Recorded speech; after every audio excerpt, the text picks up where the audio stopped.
रघुकुल का घराना हो और चरण हो राघव के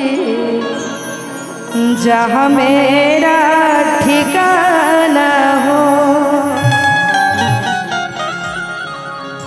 कि नगरी हो अयोध्या सी, नगरी हो अयोध्या सी, रघुकुल सा घराना हो। सब लोग ताली के साथ कहेंगे।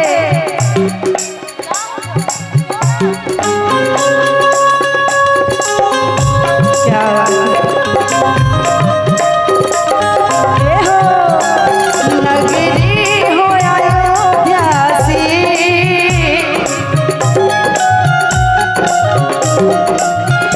रघुकुल सा घराना हो,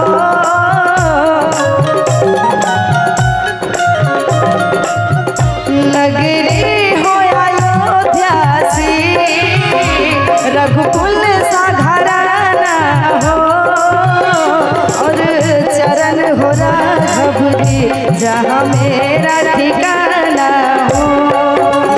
और चरण हो राघव की जहाँ मेरा ठिकाना हो। जय हो।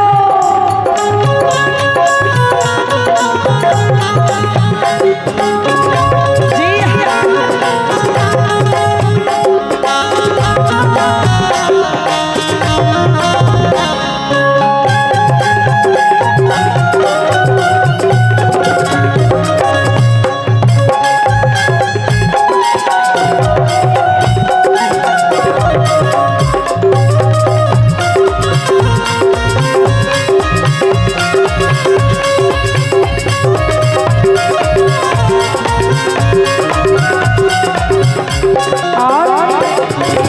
हो त्याग भरत जैसा,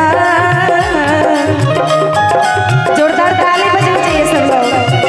हो त्याग भरत जैसा,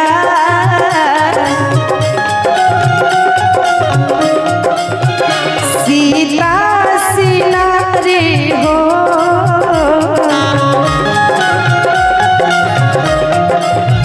हो त्याग भरत जैसा, सीता सी नारी हो और लव कुश के जैसा संतान हमारी हो।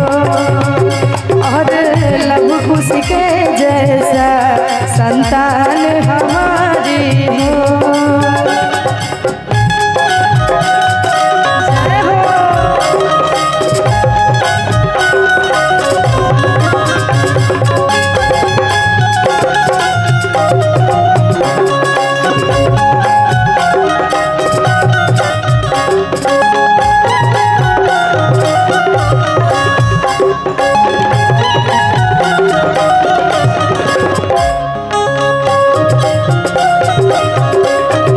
जय हो।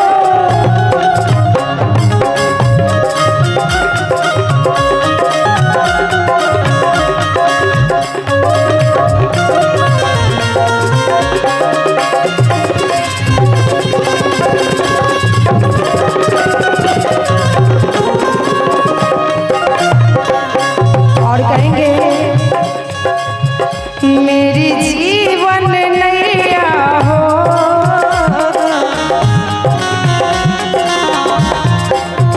प्रभु राम खेवैया हो।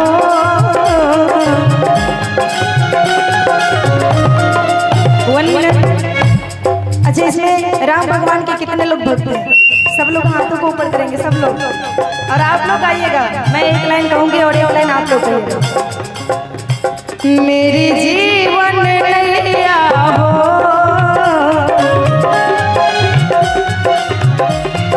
नहीं हुआ।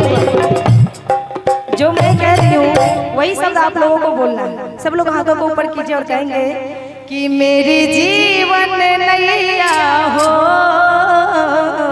कहिए। क्या बात है, बहुत बहुत धन्यवाद। कि मेरे जीवन नैया